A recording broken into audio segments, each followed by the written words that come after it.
उमेश,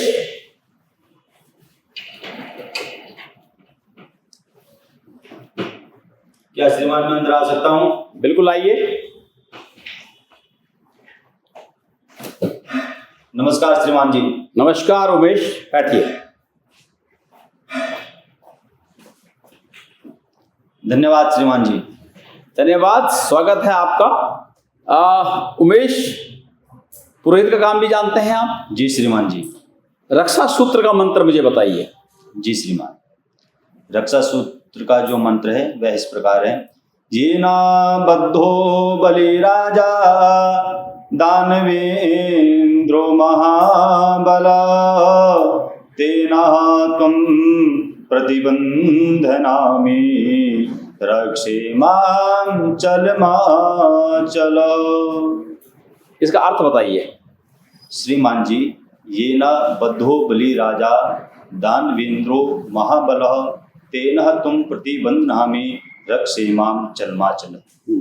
यह प्रथा जब से चली आ रही है, जब ये न बद्धो बलि राजा, जो बलि राजा थे वो बहुत ही दानवीर थे। और श्रीमान जी, बलि राजा ने अपनी राजत्व में भगवान हरि नारायण एक बार वहाँ पर आए और 52 भगवान का रूप धारण किया और उन्होंने बलि राजा से 3 पग भूमि का संकल्प किया, जो कि बलि राजा ने हंसते हुए उन्हें संकल्प दे दिया। और श्रीमान जी, संकल्प के लिए भगवान विष्णु ने कहा कि मुझे केवल 3 पग भूमि ही चाहिए। बलि राजा बोले, अरे ये छोटे से देखने में जान पड़ते हैं, लेकिन 3 पग भूमि ये मांग रहे हैं और मैं तो राजा हूँ और बहुत कुछ दे सकता हूँ, लेकिन इन्होंने 3 पग भूमि ही मांगी है। फिर उनसे पूछने लगे, क्या राजा बलि को उस समय ये पता था कि ये भगवान है? श्रीमान जी, देखिए, सबसे पहले उन्होंने ये याद किया कि जब उनके पास भगवान विष्णु जी आए, किस रूप में आए थे? ये बालक के रूप में आए थे श्रीमान। बालक के रूप में? क्या बोलते हैं उसको? उनको बोलते हैं कि हे राजन, मैं आपके राज्य में आया हूँ और मेरी कुछ इच्छा है, क्या आप उसे पूर्ण करोगे? विष्णु का वो कौन सा अवतार था? वह वामन भगवान का रूप था। वामन भगवान का अवतार था जी। अच्छा, चलिए अभी मुझे आप बताइए कि आप आ कहाँ से रहे हैं? श्रीमान जी, मैं उत्तर प्रदेश शामली जनपद गांव बुढ़ार से आ रहा हूँ। शामली के बारे में जरा मुझे बताइए, जरा थोड़ा विस्तार से बताइए जरा। श्रीमान जी, शामली जिला जो कि मुजफ्फरनगर से 2011 में उसको जिला घोषित किया गया और सबसे पहले उसका जो नाम रखा था वह प्रबुद्ध नगर रखा था, लेकिन वर्तमान में जो है शामली ही है। और शामली जिला श्रीमान जी, जिसके पूर्वी दिशा में मुजफ्फरनगर है और श्रीमान जी पश्चिम में हरियाणा है और दक्षिण में बागपत है और उत्तर में शानपुर है श्रीमान जी। और हमारे जिले की कुछ मान्यताएं भी हैं जो महाभारत काल से जुड़ी हुई है श्रीमान जी। बताइए जरा। श्रीमान जी, हमारा जो शामली जिला है वह जब महाभारत का युद्ध हो रहा था और भगवान हरि नारायण जो भगवान श्री कृष्ण थे वह एक शांति प्रस्ताव लेकर के जब वहां से गुजरे तो उन्होंने वहां पर रात्रि में विश्राम भी किया था। और साथ ही श्रीमान, एक और बहुत ही विशेष जानकारी यह है कि जब वहां पर भीम के नाम से भी कुछ स्थान प्रसिद्ध है। कैसे? श्रीमान जी, वहां पर कहा जाता है कि जो हमारे शामली जिले में एक भीम टीला नाम से एक स्थान है, जो कि भीम ने वहां पर रह करके उसकी स्थापना की थी और वहां पर पूजा पाठ की थी। अच्छा, महाभारत के बारे में कोई जानकारी है आपको? श्रीमान जी, ज्यादा जानकारी तो मुझे नहीं है, अपितु कुछ जो जानकारी है वह मैं बताने का प्रयास करूंगा। महाभारत का एक मुख्य जो अंश है वो है गीता। जी श्रीमान जी। गीता की कोई श्लोक आप बता सकते हैं मेरे को? जी श्रीमान जी। कोई से 2 श्लोक बताइए। यदा यदा हि धर्मस्य गलानि भ्रवयुति भारत अभ्युत्थानम् धर्मस्य तदात्मना सृजाम्यहम्। और श्रीमान जी, जो दूसरा श्लोक है वो गीता में भगवान कृष्ण के संघ के नाम से भी दिया गया है, जिसका नाम है पांच जन्यम हर्षिकेशो देवदत्तम धनंजया अनंत विजयम कुंती पुत्रो राजा युधिष्ठिरा। श्रीमान जी, यह 2 श्लोक इस प्रकार से। ये 5 जन्य जो उनका शंख था, जी श्रीमान जी, वो कहाँ से मिला? श्रीमान जी, जब समुद्र मंथन हुआ तो समुद्र मंथन से कुछ रत्न वहाँ से निकले और जिसमें 5 जन्य शंख भी एक उसमें सम्मिलित था और भगवान श्री कृष्ण को उसे प्रदान किया। पर वो तो विष्णु को मिला था। श्रीमान जी, विष्णु जी का ही अवतार भगवान श्री कृष्ण, तो वो विष्णु जी का अवतार भगवान कृष्ण है जी। लेकिन विष्णु जी के उससे पहले बहुत सारे अवतार हो चुके थे, वो तो बहुत बाद में आए। तो ये शंख कहाँ से आया उनके पास? श्रीमान जी, अस्त्र शस्त्र जो है वे जब अवतार लेते हैं हाँ। तो वे जो है उनको जब चाहे ग्रहण कर सकते हैं। अच्छा, मुझे जरा आप अपने बारे में और अपने परिवार के बारे में थोड़ा विस्तृत तौर पे बताइए।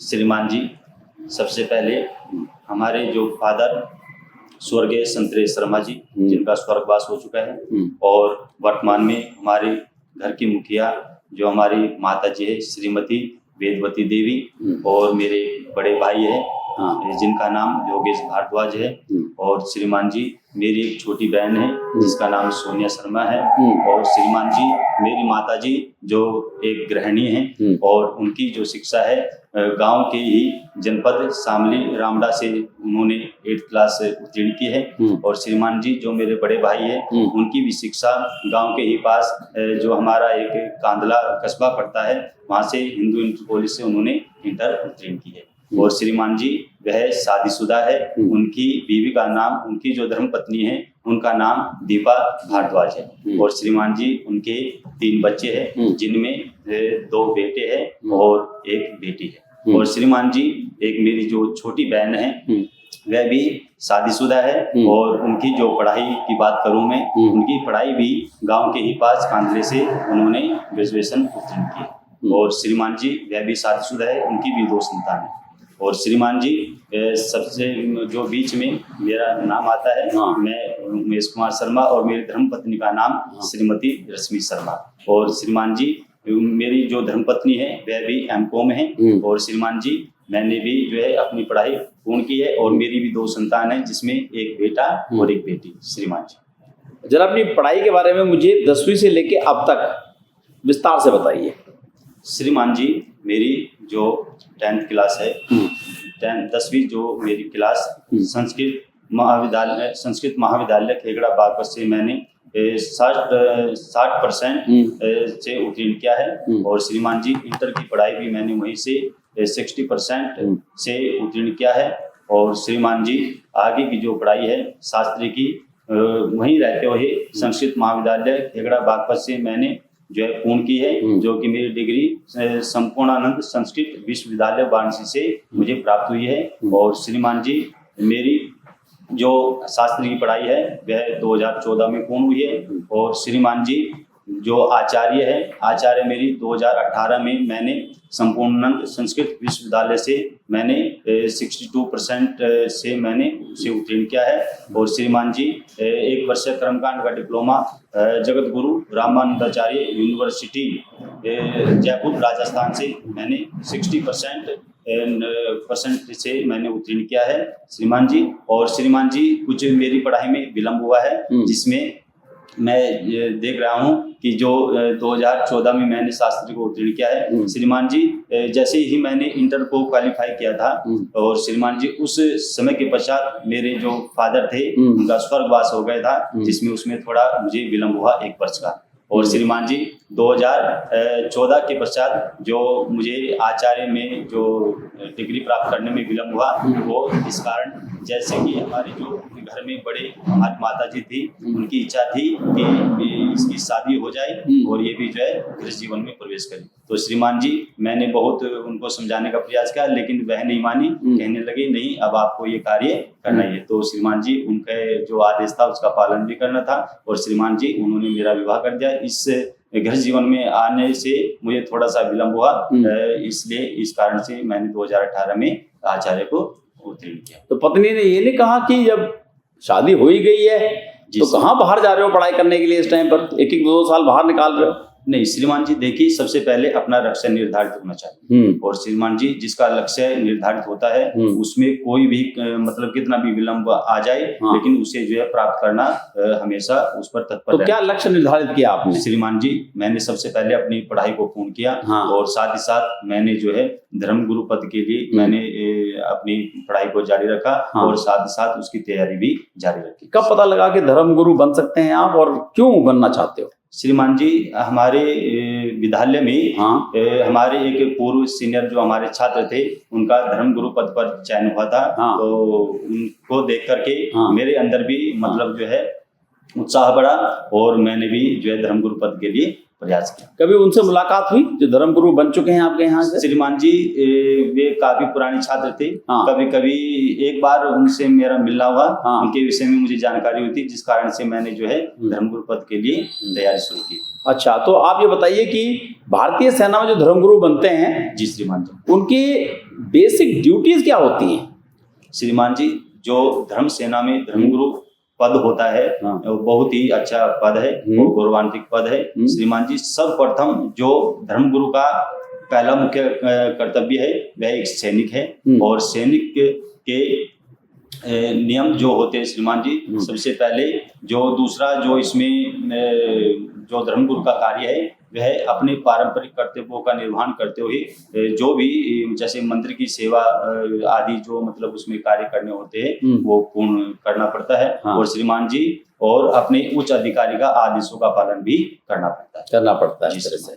तो आप ये बताइए कि आप अपने आप को क्यों सक्षम मानते हैं कि मेरे को धर्म गुरु का पद के लिए मैं बिल्कुल उचित कैंडिडेट हूँ? श्रीमान जी, सर्वप्रथम यदि मैं इस विषय में बात करूं तो श्रीमान जी, सबसे पहले जो है हर व्यक्ति का कुछ न कुछ लक्ष्य होता है बनने का। और श्रीमान जी, मेरी शिक्षा दीक्षा भी इसी के अनुसार हुई है, जो कि मुझे धर्मगुरु पद प्राप्त करने के लिए पर्याप्त है। अच्छा, सेना में जो धर्मगुरु का पद होता है उसका रैंक क्या होता है? श्रीमान जी, जो धर्मगुरु का पद होता है उसका जो है नायब सूबेदार से सूबेदार और सूबेदार मेजर तक वो जा सकते हैं इस तरह से। अच्छा, तो नायब सूबेदार का जो पद होता है वो मिलता है जब आदमी को, किसी को यूनिफॉर्म में अगर आप में देखते हैं तो कैसे पहचाने कि ये एक इंसान नायब सूबेदार है? श्रीमान जी, सबसे पहले सैनिक एक जब भर्ती होता है तो उसका जो पद होता है एक सैनिक होता है, फिर जो है लांस नायक होता है और फिर नायक होता है, फिर हवलदार होता है। श्रीमान जी, इनमें जो है लाल और पीली पट्टी में जो है देख करके पहचान की जाती है। कैसे? श्रीमान जी, जो नायक होता है वो उस पे कोई केवल वर्दी होती है श्रीमान जी, और जो लांस नायक होता है उस पे एक पट्टी पीले करके रेड कलर की होती है। और श्रीमान जी, फिर जो नायक और लांस नायक, फिर श्रीमान जी जो लांस नायक होता है उस पे 2 पट्टी होती है। अच्छा, ये बताइए कि नायब सूबेदार जो पद जिसके पास होता है श्रीमान जी, उसके कंधे के ऊपर जी पहचान के लिए क्या निशान होते हैं? श्रीमान जी, एक पीले और लाल कलर की पट्टी होती है और एक सितारा होता है। एक सितारा होता है इस तरह से। अच्छा, और जो सूबेदार होते हैं और सूबेदार मेजर होते हैं, जैसे कि आपने बताया कि ये एक जेसीओ के रैंक्स हैं, उसे कैसे पहचानेंगे? श्रीमान जी, जो मैंने अभी बताया मतलब जो एक पीले और लाल कलर की पट्टी होती है, एक सितारा होता है, और फिर जो सूबेदार होते हैं उनमें 2 स्टार होते हैं और एक लाल पीले कलर की पट्टी होती है। और श्रीमान जी, सूबेदार जो मेजर होते हैं उन पर एक अशोक स्तंभ स्थायी किया जाता है। अच्छा, बताइए कि जिंदगी में सबसे संघर्षपूर्ण समय कौन सा रहा है पिछले 2 या 3 साल के अंदर आपका? श्रीमान जी, संघर्षपूर्ण जीवन की यदि मैं बात करूं तो पूरी ही जिंदगी संघर्षपूर्ण होती है, लेकिन इसमें से भी जो दौर मेरे साथ रहा जब हमारे जो पूज्य पिताश्री जी थे उनका स्वर्गवास हो गया, उस समय थोड़ी स्थिति जो है बेकाबू हो गई थी, जिसे मैं महसूस करता हूँ। ये थोड़ा सा मुख्य मेरा संघर्ष है। अच्छा, तो अभी दूसरी चीज मुझे ये बताइए कि आपकी पत्नी आपको प्रोत्साहित करती हैं जाने के लिए आर्मी के अंदर, या कहती है कि जो काम चल रहा है वो जैसे चलता रहेगा? श्रीमान जी, मेरी जो धर्मपत्नी है जिनका नाम रश्मि शर्मा है, उन्होंने कभी भी मुझे आगे बढ़ने से नहीं रोका। और श्रीमान जी मेरे साथ साथ यदि मैं कभी भी अपने लक्ष्य से हट भी जाता हूँ तो मुझे वो याद दिलाने का प्रयास करती है और हमेशा मेरा साथ देती है। मैं देख रहा हूँ कि आपने पहले भी इंटरव्यू दे चुके हैं। जी श्रीमान। इंटरव्यू की स्टेज तक आप पहले भी पहुंच चुके हैं। जी श्रीमान। और यदि आपके अंदर सारा जज्बा था, सारी मेहनत थी, तो क्या कमी रह गई कि अभी तक आप धर्मगुरु नहीं बन पाए हैं? श्रीमान जी सबसे पहले मेरा जो फर्स्ट इंटरव्यू था 2019 में बेंगलोर में मैंने उसे दिया था। श्रीमान जी हमारे जो मेडिकल फिजिकल आदि होता है वो मतलब सबसे बाद में होता है यूपी का। और श्रीमान जी उसमें हमें इंटरव्यू के लिए मतलब थोड़ा समय कम मिलता था। तो उस कारण से थोड़ा समय ना कम मिलने के कारण से जिनमें मैं थोड़ी सी तैयारी अधिक नहीं कर पाया, जिस कारण से हो सकता है कि मेरा चयन नहीं हुआ। ठीक है। फिर दूसरा जो इंटरव्यू हुआ मेरा श्रीमान जी, दूसरा इंटरव्यू भी बेंगलोर में ही हुआ और वह 2023 में हुआ है। श्रीमान जी उस समय मैं थोड़ा सा जो है जैसे कि मैंने पहला इंटरव्यू दिया था तो मैंने सोचा कि इस बार दूसरा इंटरव्यू है तो पूर्ण तैयारी के साथ मैं गया था, लेकिन थोड़ा सा मेरे अंदर कहीं न कहीं घबराहट का मुझे थोड़ा एहसास हुआ श्रीमान जी। और फिर इंटरव्यू देने के बाद फिर मैंने उसको भी जो है दूर करने का प्रयास किया। और कैसे किया प्रयास? श्रीमान जी जैसे कि मुझे बोलने में या बातें करने में थोड़ी सी हेजिटेशन होती थी तो मैंने उनको बार बार मतलब जिन चीजों पे मुझे हेजिटेशन होती थी तो मैंने उसे बार बार बोलने का प्रयास किया श्रीमान जी, जिससे वह सपोज आपकी पत्नी आपसे रूठ जाती हैं जी श्रीमान, कैसे मनाओगे उनको? श्रीमान जी सबसे पहले तो जैसे मेरी यदि पत्नी मेरे से रूठ जाए तो मैं उस रूठ जाने का कारण जानने का प्रयास करूंगा और जो भी कारण होगा उसे जान करके उसके उपरांत फिर मैं उसमें संशोधन करने का प्रयास करूंगा। आप एक शादीशुदा आदमी हैं। जी श्रीमान जी। कल आपके पास एक जवान आता है, एक सिपाही आता है या कोई अधिकारी आता है और वो कहता है कि माँ बाप बिल्कुल मना कर रहे हैं कि मैं इस समय के ऊपर उनकी मर्जी के खिलाफ जाऊं क्योंकि मुझको शादी किसी दूसरे धर्म की लड़की से करनी है जिससे कि मैं बहुत प्रेम करता हूं और मेरे माँ बाप इसको नहीं मान रहे हैं। आप बताइए कि मुझे क्या करना चाहिए, क्या सलाह देंगे उसको आप? श्रीमान जी सबसे पहले तो मैं उसके विषय में जानना चाहूँगा कि उसने जिससे प्यार किया है क्या वह मतलब सत्य है या नहीं है, उसके विषय में जानकारी लेकर के फिर उसे समझाने का प्रयास करूंगा। सर्वप्रथम जितना प्रिय जिससे हम प्रेम करते हैं वह भी है, लेकिन जिन्होंने हमें जन्म दिया है वो उससे भी प्रिय है। क्यों? क्योंकि यदि हम अपने माता पिता का कहना नहीं मानेंगे तो जहां पर हम नौकरी कर रहे हैं तो वहां पर जो उच्च अधिकारी या जो भी होगा तो उसके आदेशों का पालन हम नहीं कर पाएंगे, जो कि एक सैनिक के अंदर अनुशासन आवश्यक है। तो सर्वप्रथम इसको मैं उन्हें याद दिलाने का प्रयास करूंगा और श्रीमान जी जितना हो सकेगा मैं उनको समझाने का प्रयास करूंगा कि आप जो है जितना प्रेम अपनी प्रेमिका से आप करते हैं उतना ही प्रेम आपको अपने माता पिता से भी होना चाहिए। तो उस विषय में उनके माता पिता से बात करके और उनकी जानकारी जो है उनको बताऊंगा कि इस प्रकार से यह विवाह करना चाहते हैं। और यदि श्रीमान जी मेरे अंदर मैं खुद मतलब इतना अंदर वो रखता हूँ कि मैं उनके माता पिता को मना करके और जो है हो सकता है कि उसका विवाह उसके साथ कर दूं, मतलब हो सकता है कि वह उनके साथ विवाह करे जो कि अंतर्जातीय ना हो। आप ये बताइए कि एक सैनिक के लिए यदि कल आप धर्मगुरु बन जाते हैं, धर्म ज्यादा मान्यता रखता है या कर्म? श्रीमान जी देखिए धर्म के साथ साथ कर्म भी जरूरी है और कर्म के साथ साथ धर्म भी जरूरी है। जो कर्म है वह तो हम अपने अनुसार करते हैं, लेकिन धर्म जो है जो था है और रहेगा। श्रीमान रामचरितमानस पढ़ा है आपने? श्रीमान जी कुछ चौपाइयां मुझे याद है जी श्रीमान जी। अच्छा बताइए जरा रामचरितमानस की कोई एक चौपाई बताइए मुझे। जी श्रीमान। मंगल भवन मंगल हारी द्रवहु सुदशरथ अजिर बिहारी दीन दयाल विरद संभारी, हरहु नाथ ममे संकट भारी। श्री राम जय राम जय जय राम, श्री राम जय राम जय जय राम। जो इस प्रकार कीर्तन भजन करना आता है? श्रीमान जी, कभी कभी हमारे घर के सामने मंदिर है तो वहाँ पर कीर्तन भजन होता है, तो जब मुझे थोड़ा समय मिलता है तो मैं कीर्तन भजन करने के लिए भी वहाँ कुछ समय कल यदि आप सेना में आपका चयन होता है तो ये एक रीति या रिवाज है कि भजन कीर्तन मंदिर में होता ही है और होना ही चाहिए। आप समझते हैं कि आप भजन कीर्तन करवा पाएंगे वहाँ पर?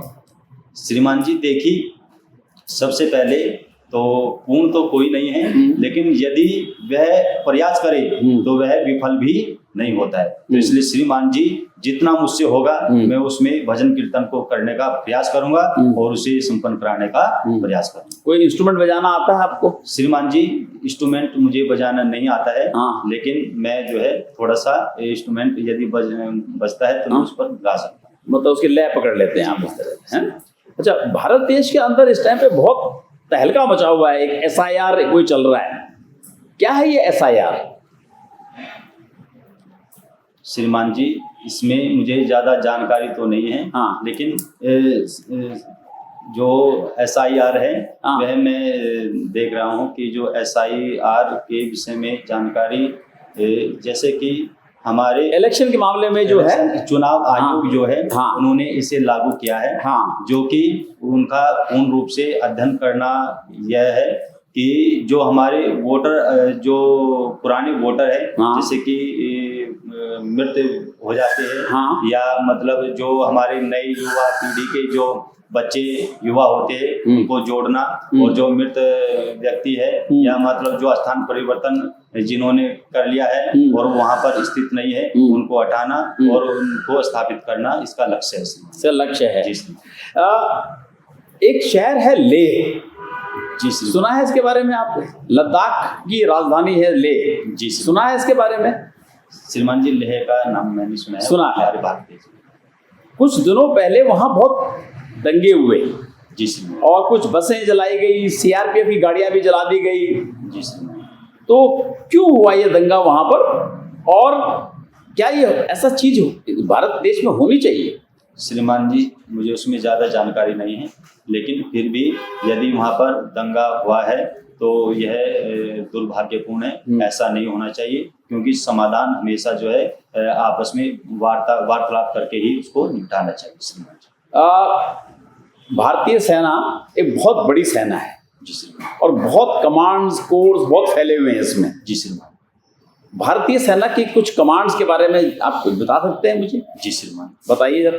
श्रीमान जी हमारी जो थल सेना की कमान है, जो भारत में जो हमारी रक्षा सुरक्षा करती है, उनकी जो पूर्वी कमान है वह कोलकाता में स्थित है, और श्रीमान जी पश्चिम की जो कमान है वह चंडीगढ़ में स्थित है, और श्रीमान जी उत्तर की जो कमान है वह उधमपुर में, और श्रीमान जी जो दक्षिण कमान जो हमारी सेना की है वह पुणे में है श्रीमान जी, और दक्षिण पश्चिमी जो कमान है वह जयपुर में स्थित है, और श्रीमान जी मध्य कमान हमारी लखनऊ में स्थित है, और श्रीमान जी जो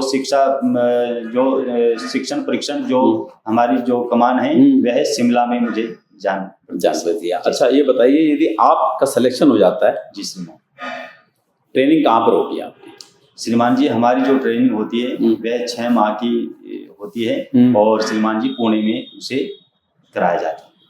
यदि आप सेलेक्ट हो जाते हैं और बोलते हैं कि आपके लिए फ्रीडम है कि किसी भी कोर में किसी भी यूनिट में आप अपना बताइए कहाँ जाना चाहते हैं, कहाँ जाना पसंद करेंगे आप? श्रीमान जी देखिए, मेरे लिए सबसे पहले मेरी सेना है और मेरा राष्ट्र है। श्रीमान जी मेरे जो सेना के उच्च अधिकारी है जो भी मतलब मुझे यूनिट देना पसंद करेंगे, मैं उसी में जाना पसंद करूंगा। तो आपकी अपनी कोई चॉइस नहीं है? श्रीमान जी देखिए, चॉइस वहाँ लागू होती है जहाँ पर अधिकार हो। श्रीमान जी, मेरा अधिकार वहाँ पर है, लेकिन मैं जो है उस पद पर नहीं हूँ कि मैं खुद उसको जो है चॉइस करके पसंद करके मैं उसे अपने लिए रख सकूं। श्रीमान जी, जो भी मुझे सेना प्रदान करेगी मैं वहीं जाना पसंद करूँ। आप ये क्यों मानते हैं कि आपके अंदर वो क्षमता है? आपने बताया था अभी कि मैं किसी को मना लूंगा। जी श्रीमान। कैसे है? श्रीमान जी, मेरे अंदर जो मेरी आदत है, जो मेरा व्यवहार है, वह सकुशल है और मैं उसके प्रयास से उस मतलब कार्य करने का मतलब प्रयास करता हूँ। उदाहरण दीजिए मुझे कि आपने किसी को आराम से मना लिया हो और वो जो है आपके कहने अनुसार उस काम को कर पाया हो। श्रीमान जी, सबसे पहले एक मेरा मित्र है जो कि वर्तमान में बुलंदशहर DPS स्कूल में संस्कृत विषय में पठन पाठन कराता है। और श्रीमान जी, कभी एक बार का जो समय था वो कहीं हम जो है मतलब घूमने के लिए गए थे और वहां पर उसने जो है किसी से झगड़ा कर दिया। तो श्रीमान जी, जब मैंने देखा कि वह झगड़ रहा है तो मैं तुरंत उसके पास गया और सारी गतिविधियां मैंने देखी। तो जब मैंने देखा कि गलती इसकी है तो मैंने उन्हें जो है मतलब समझाने का प्रयास किया और समझा करके उनको वहां से जो है कुछ दूर लेकर के गया और सारी बातें समझाई, जिससे वह झगड़ा शांत हो गया। भारतीय सेना के सेनाध्यक्ष का नाम बताइए। श्रीमान जी, वैसे तो हमारी जब से सेना हमारी 1949 से मतलब चली आ रही है, जिसकी स्थापना जो है 15 जनवरी को हुई थी। और श्रीमान जी, इसमें जो पूर्व जैसे कि हमारे जनरल विपिन रावत भी हुए हैं और श्रीमान जी जैसे हमारे जनरल मनोज मुकुंद नरवणे भी हुए हैं और श्रीमान जी उसी में से एक हमारे जो कर्नल श्री ललित चमोला भी हुए हैं और श्रीमान जी वर्तमान में हमारे जो जनरल श्री उपेंद्र द्विवेदी जी वर्तमान में पदस्थ। जनरल उपेंद्र द्विवेदी हैं श्रीमान जी। अच्छा, कितना सक्षम मानते हैं आप अपने आप को? 10 में से नंबर दीजिए अपने आप को कि आप 10 में से कितने नंबर देंगे अपने आप को? श्रीमान जी, सबसे पहले जो मैंने अभी एक पूर्व में आपको बात बताई थी कि मैं पूर्ण तो नहीं हूँ, लेकिन श्रीमान जी अपने आप में मैं जो है अपने आप को मेहनती समझता हूँ और अपने लक्ष्य को प्राप्त करने के लिए उसमें अग्रसर रहता हूँ। तो श्रीमान जी, जो भी मुझे पैनल जितने नंबर देना चाहेगा वो अपने अनुसार मुझे प्रदान कर सकता है, लेकिन मेरी जो चॉइस है श्रीमान जी, लगभग मुझे 8 से 9 के बीच मुझे नंबर मिल जाने चाहिए। उमेश, धन्यवाद। आपसे बात करके हमको बहुत अच्छा लगा। आशा करते हैं कि आपकी जो इच्छा है और आपकी जो मेहनत है वो आपको नायब सुधार के पद तक लेके जाए। अभी आप जा सकते हैं। धन्यवाद श्रीमान जी।